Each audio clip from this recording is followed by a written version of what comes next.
The wetsuit that you actually need versus the wetsuit you really want. They are two very different things. This wetsuit is 3.5 times the price of this wetsuit. Does it mean that it's 3.5 times better or going to make you that much faster than this wetsuit? No, absolutely not. There's far more to it than that. And today I'm going to test, compare and talk about the differences between the wetsuit that you may want versus the wetsuit that you perhaps need. And if you're lucky, they might be the same. Now I'm going to start by actually putting my hands up and admitting to the fact that here on GTN, we're often guilty of focusing on the latest, the greatest, and the highest tech products, which inevitably come at a higher price tag. And whilst it's great to see this stuff, it doesn't mean that products, or wetsuits in this case, at the lower end of the scale, should be forgotten about or considered somewhat inferior, because they certainly are not. And I'm certainly not here to tell you that the top-end wetsuits are rubbish or a rip-off either, because that certainly is not the case as well. Now, the reality is, though, that we don't all need them. Just because they are the higher end, the top end wetsuits, doesn't necessarily mean that they're going to make you faster. In fact, the opposite could be true. So we're going to be using two main examples today. The Orca Apex Flex, which is their most advanced wetsuit in their range. This features Yamamoto 44 Plus and 0.88 free technology, the best materials in the market.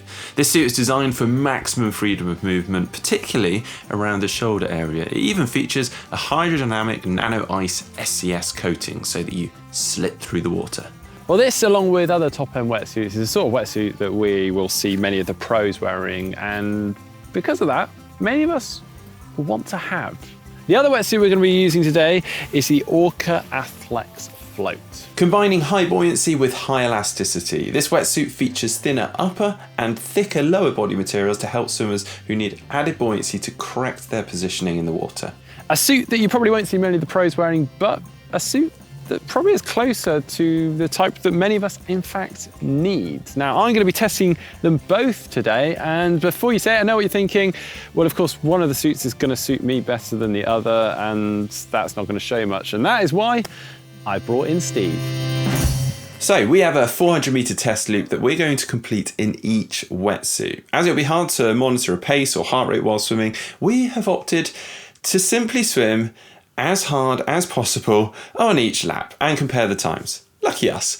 Not only will we be able to talk about the potential time difference, but also the feeling and comfort of each suit and what is responsible for those. Okay, so the reason I've brought Steve along today is because we have very different swimming styles, and that's quite important for today's little experiment, because the products we may be drawn to, the cool tech, often the top of the range products, may not be what we necessarily need. The products we may need could be very different, of lower range, and hopefully we're going to see that today with our different swimming styles. I think you get the point. Enough of me nattering on. You ready to do this, Steve? I think so.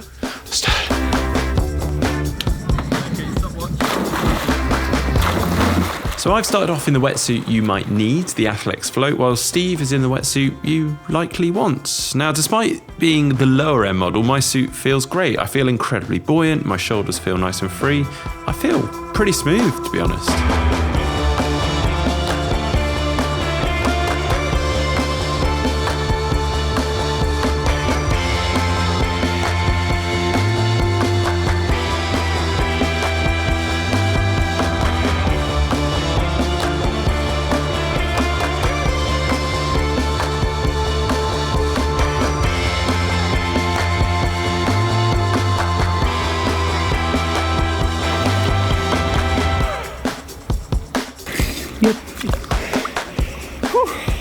That was tough going. Just wait for Steve to come in.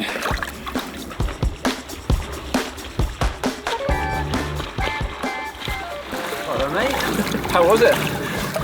Yeah, physically I struggled, but I think the suit was good. Nice and flexible. Good, good man. Yeah, no, it felt no restriction. Yeah, great fit. Nice, nothing Good. to say apart Cool. from that really. Mine also felt good. It was hard work, but Yeah. good fun. And the interesting bit now will be see whether the other suit is in fact better or worse for us. So time to take this one off, get the next one on. All right, that's it. Yeah, this one's definitely a bit more snug than the other one. Good for posture though. Yeah.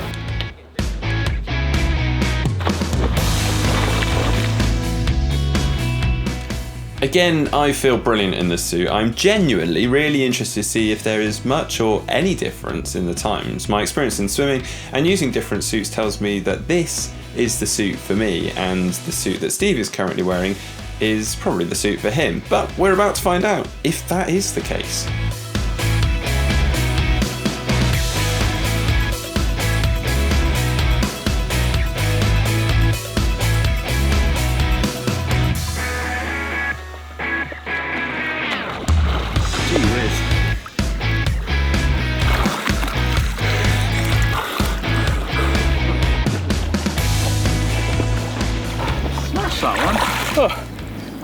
A lot comfier.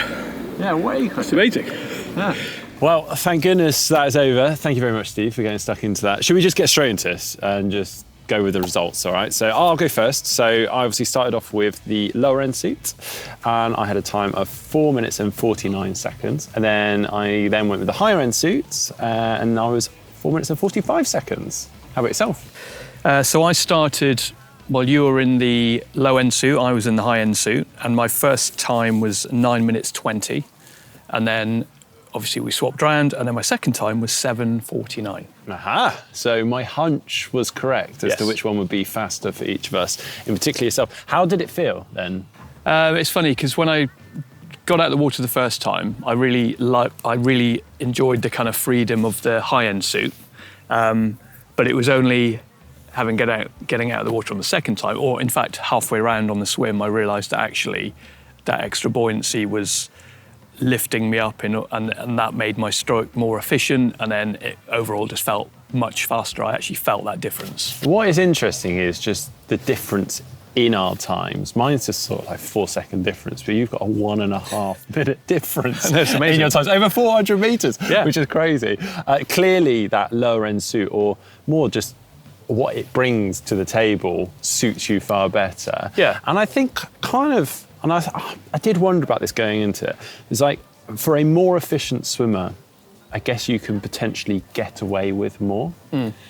But for a less efficient swimmer, sorry to put you in that category, but your legs drop a little bit, you need to be in the correct suit. Yeah.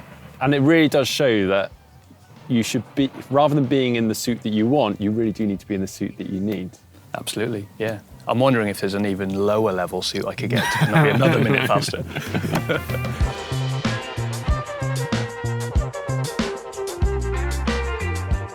So what is it that makes these suits so different, and how do you know which suit is right for you? Well, we are very fortunate to work with our brand partner, Orca, who very kindly sent us through all these lovely wetsuits to demonstrate this for you. Important to note though, most brands do have a similar offering for different swimmers too. So here I have Orca's Flex suit. This is the suit that I was fastest in. As the name suggests, this suit is all about flexibility. Well, this wetsuit typically has a smaller difference in neoprene thickness from the chest into the legs. Therefore, it's not going to force the body into a different position. And with that, it's really designed with a technically good swimmer in mind. At the other end, we have Orca's Float suit, the suit that Steve was fastest in. Again, as the name suggests, this suit is all about helping with buoyancy, in particular in the legs. A suit like this typically has thicker neoprene in the legs compared to the chest, and therefore it's going to help to raise the legs up, and suited to an athlete or swimmer, it typically finds that they are dragging their feet or their hips along as they swim. And then finally, we have a suit that sits between those. Orca call this the flow. This incorporates a nice balance of elasticity and buoyancy. This suit features a little added buoyancy in the legs and is geared more towards a swimmer looking to correct smaller faults and looking for some support over long distance swims. In fact, this is Orca's most popular selling suit. Well, this is quite a typical selection of wetsuits in a brand's range, although Orca have also tried to accommodate different price points too by having 2 different models within each of the Flex, the Flow and the Float ranges too. So they have the Athlex range, which they consider their intermediate range at a slightly lower price point, and their Apex range is their top end range with cutting edge technology and materials to maximize hydrodynamics and performance. So for example, you have the choice of an Athlex Flex or an Apex Flex. So before you go buying the wetsuit that you want, maybe have a good hard think about the wetsuit that you actually need first. Now personally, I think today's little experiment was pretty remarkable in terms of the time difference. It was far more than I was ever expecting. If you've enjoyed today's video, please do give it a thumbs up, give it a like. Don't forget to subscribe. See you next time.